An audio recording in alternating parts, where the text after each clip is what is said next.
VLAN. And ONU bandwidth, GPON bandwidth control, no need for us. WAN service, and okay, a lot of things. Explanations, how to check, how to configure them all. And every each of column, every each of section, it will explain to you. This is all about the WAN service, and then Wi-Fi service configuration. Wi-Fi service configuration. Also, a lot of explanations. Then that's all. So I will show to you how to configure. So now, from the ONU list, select the specific ONU, and this time we do not use port service config. This is only for the SFU port part type. So select service configuration, and first is WAN service config. WAN service config. Okay, WAN service.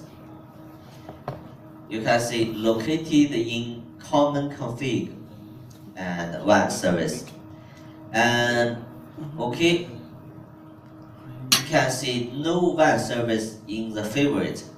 Maybe it's the frequently used function. So I just right click favorites. And so next time the WAN service is here. So the first part you can see slot 1, port 1, 4, and ONU number 1, okay, and cannot be changed. So just leave that part, and this click to make sure this blue rectangle covers this part. That we call focusing to this part, and then click the add button to add some rows. We can add one row, we can add several rows. If we want to add 2 rows, so make it a 2. Okay, you can see 2 rows. So I delete one of them because we only need 1 row. And this read only, you cannot change. WAN mode. This TR69 for automation system, ACS servers, and VoIP also for the automation system, because the automation system can apply all the configurations to the OU, all kinds of. So normally for manual configuration, we choose this one, internet. But if you choose other, it's okay, because these are all something like the names. We can choose other, it's okay. WAN connection type, okay. So this is routing, not the switch, not the bridge mode. So the WAN VLAN ID, that is our service VLAN, maybe 500, maybe 303. Okay, so this time, this service provided for your boss. So let's make it 7 in high priority. But normal subscriber 0 by default is okay.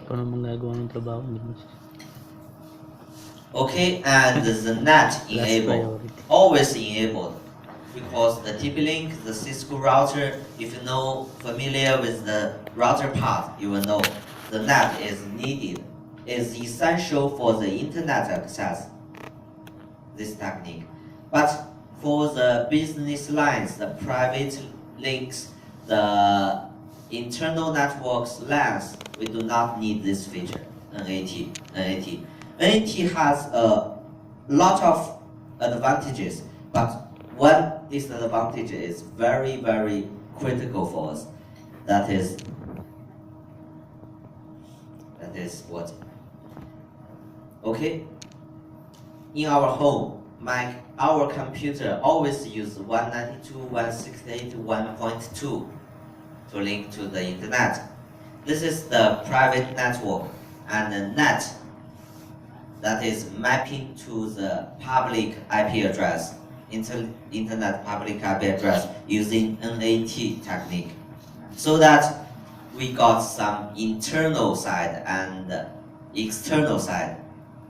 We called inside local and inside global. Inside global.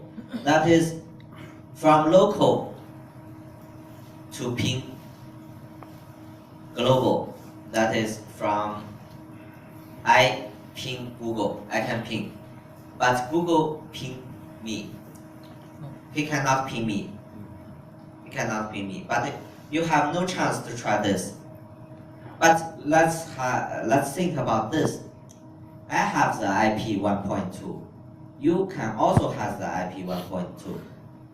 So this 1.2 private IP existed all over the world. If the Google can ping this IP 1.2, where can Google ping to?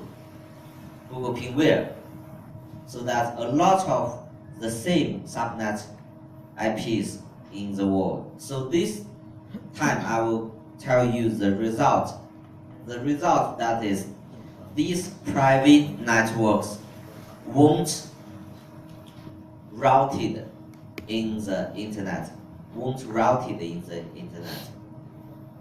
So the internet consists of a lot of switches, that is layer 2, but we mostly focusing on layer 3. So consists of a lot of routers.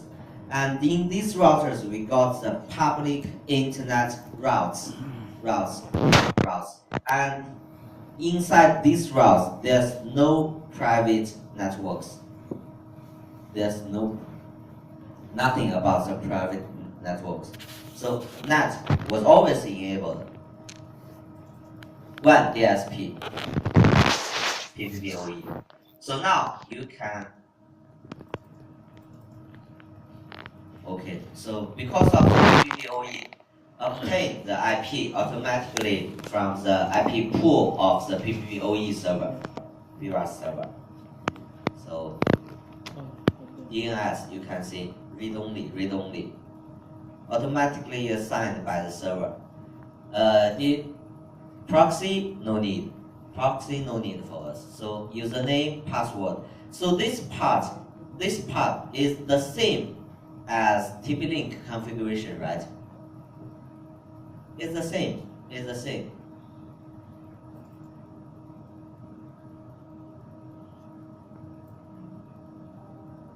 And one PPPoE name, you can name it, and you don't want to name it, it's okay, no need, optional.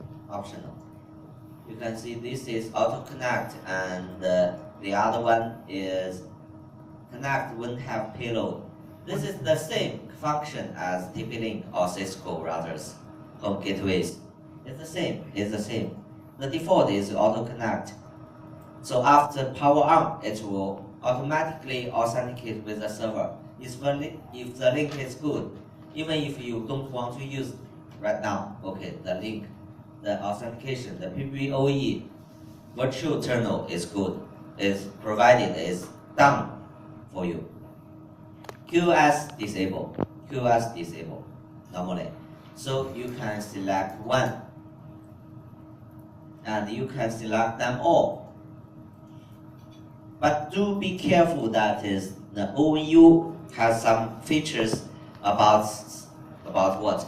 About the ONU port isolation.